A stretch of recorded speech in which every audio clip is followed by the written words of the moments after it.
आज लक्ष वेधून घेणाऱ्या 3 महत्त्वाच्या बातम्या। यामध्ये सुरुवातीला पहिली महत्त्वाची बातमी, लक्षवेधी बातमी, ती म्हणजे पंतप्रधान नरेंद्र मोदी यांच्या मुंबई दौऱ्यासंदर्भातली।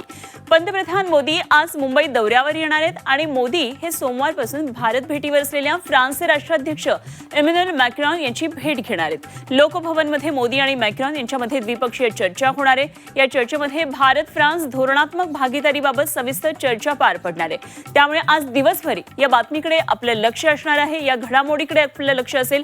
दुसरी मोठी बातमी आहे ती म्हणजे झी 24 तासनं उघड केलेल्या पुणे जमीन गैरव्यवहार प्रकरणाची। या जमीन गैरव्यवहार प्रकरणामध्ये खारगे समितीनं आपला अहवाल आता महसूल मंत्री चंद्रशेखर बावनकुळे यांच्याकडे सादर केलेला आहे। या अहवालामध्ये पार्थ पवारांना अभय दिल्याची विश्वसनीय सूत्रांकडून माहिती कळते। त्यामुळे या संदर्भात आज काय नेमक्या घडामोडी घडतात यावर आपलं लक्ष असेल।